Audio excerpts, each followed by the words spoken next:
we're getting them ready so that they can sit in that classroom 100%. and they can walk in a line and they can do all those things and they have those skills before they even come to a kindergarten classroom. And that's not easy. It's not. No. That's work. In October 2025, 9 PBS Reports organized a series of discussions around the national childcare shortage, what it means for our region and our state. Led by Tamyka Perine, Executive Director of Gateway Early Childhood Alliance, these conversations featured early childhood experts, advocates, providers, and parents who represent communities all over Missouri. Each discussion focused on a specific aspect of childcare, exploring the challenges, formulating solutions, and celebrating not only recent policy changes, but also the tireless efforts of those who fight for quality and equality for providers and parents, and the future of Missouri's children.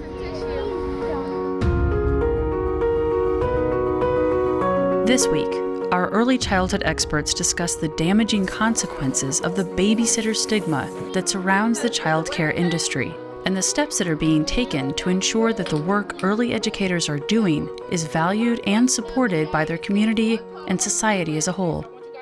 The majority, 90% of a child's development happens by age 5. Yes. Right. And so to have kids in early childhood education is valuable and important. It is fundamental. Exactly. And I don't know that that is always societally appreciated because, back in the 50s, families could have one parent or one partner staying at home. That's not our reality. We have to educate our parents. It's not just when your child enters kindergarten or in a school district setting that they're beginning to learn. Right. Learning is happening well before that. And we need them to understand to help value those workers that we have and what they're doing for their children. Yeah. As a kindergarten teacher, I always used to say, I need them to come in not racing around the room with a pencil trying to stab their friends, right? Or the soft skills of being able to cope. Yeah. And they, they know how to sit for a minute, they can attend, they love to work with you. Well, I am a certified teacher, and I taught math and did administration work in public education for about 13 to 15 years. I was very concerned about the students coming into the classrooms unprepared. We always had to go back fundamentally to academic gaps 2 and 3 years past in order for them to be successful currently. So I said, that's where I need to spend my time, preparing children for kindergarten, for academics, for life, and for success. So I transitioned my thoughts, took some money out of my retirement, and opened the Christian Academy. When I just first began in the industry, the concept was that we were just babysitters and that we were literally just keeping children safe until their parents got home from work.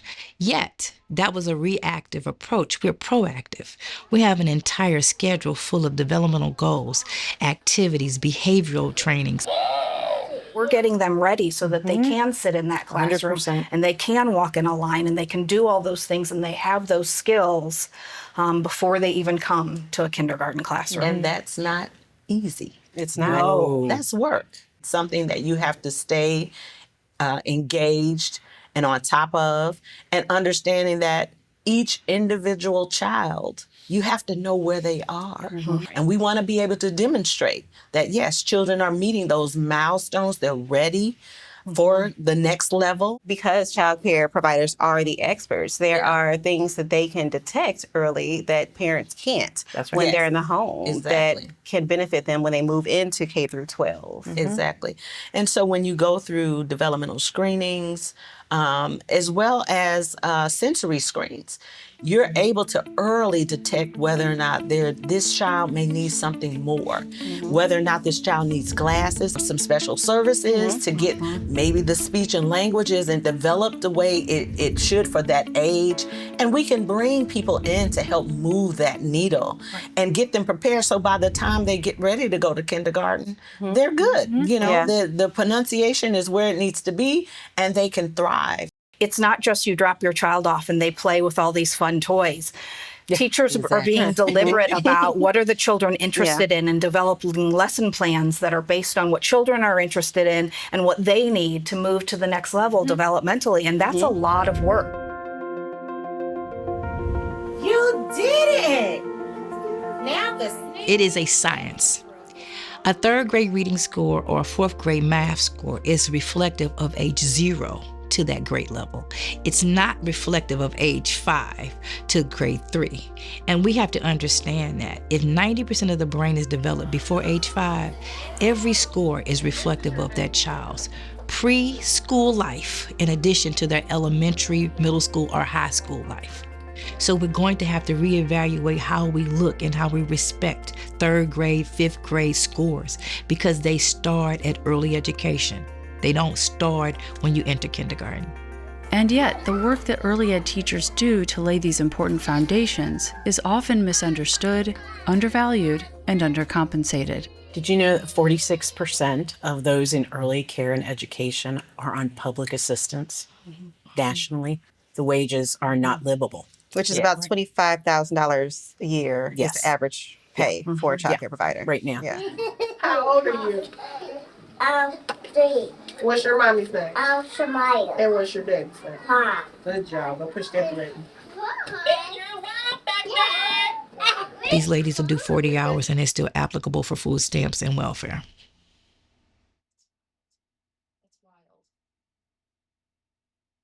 That bothers me. That they still have to go get second jobs. That they still, when they leave here, they cannot feed their families adequately. That they don't have the health insurance that they deserve. What keeps people? Love of children. A good working environment. I have majority of my staff here. I've been here 24 years. They've been here 20 plus years with me too. But the high retention rate at the Christian Academy is something of an anomaly in the field. About 35 to 40% leave the field every year.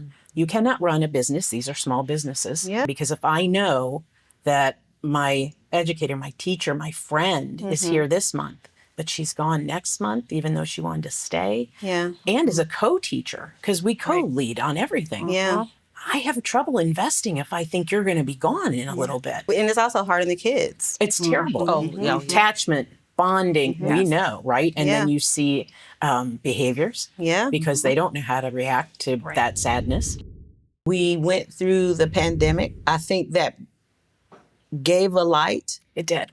to understand there is a workforce behind the workforce. Yeah. A study just came out recently that our region, St. Louis City, St. Louis County, loses $270 million annually. If you add in St. Charles, there's another 90 that it loses annually just because of lost wages and tax revenue due to childcare solely. Yes. And that if Beth Ann wants to work and she can't because the cost of childcare is 20% in St. Louis versus 7%, which is the national average, and she may have to leave ABC Company, right? Then that's a workforce issue for ABC Company, and then she's no longer paying taxes, and so it's an economic issue for the region. It's a snowball. It broadens Exactly. it broadens the conversation significantly. Yeah. Yeah.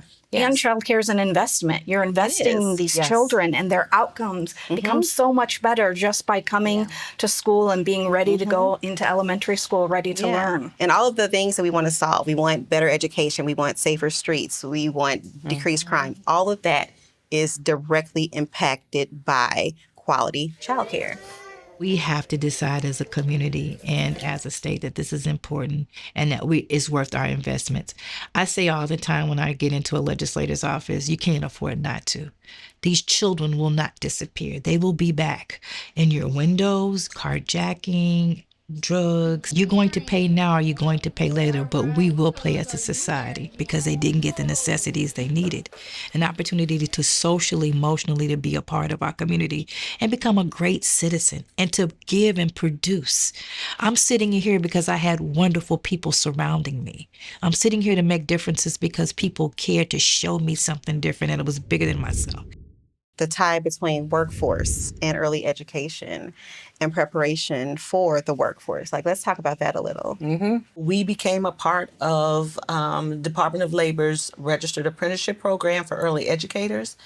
And so we helped to credentialize those individuals that are interested, or maybe they've been in it, but they haven't got any official credential. The young people say today, I don't make enough money to afford to go to school and have a debt that's going to require me to pay back more than I make. Right. So what's the answer to that? Yeah. Let's ask Beth Ann. Yeah. What's the answer to that? I think Beth Ann's got some answers for us. I think you said that straight up, I didn't you, think Stacey? Beth Ann's got some answers. think You've she worked a does. lot in that space, and you. That is where I have worked for the past 25 years. Yeah. So the Teach Early Childhood Missouri Scholarship offers scholarships from a CDA, which is a Child Development Associate credential. So it's a first formal step, all the way through associates, bachelor's, master's certificate in early childhood education. You have no debt. So we are going to raise education, compensation, and retention to bring up the field. This is a profession. Yes. I have standards and education, and I have a role to play in society, right? There's a career path. It is a trajectory. Yes. I start here and I can go anywhere. In the past 25 years, we have awarded and served 5,500 early childhood educators. That's amazing. Congratulations. That's amazing. Yeah. The- Thank you. Yes. You're welcome. And it's Missouri dollars because most of our funding comes through the Department of Elementary and Secondary Education. So it's Missouri schools, so we're feeding into higher education. Yes. Missouri businesses, so it's the Missouri child care programs.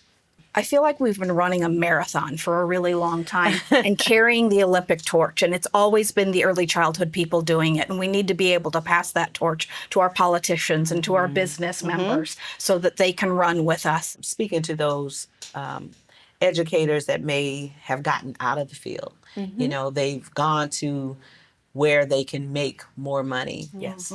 You know, you've had the experience. Tell your story. Yes. Right. Create that awareness so that things could move, because we really want you back and we really need you back. If they'll champion the voice, then we can work on the back end to champion that when you do come back, you have livable wages and Yes. stuff. Exactly. Yes. You get paid what you're worth. Exactly. You have You insurance. can rise up, come back in your value, Yeah. right? Yeah. Exactly. And that's the next 25 years. That's the next shift.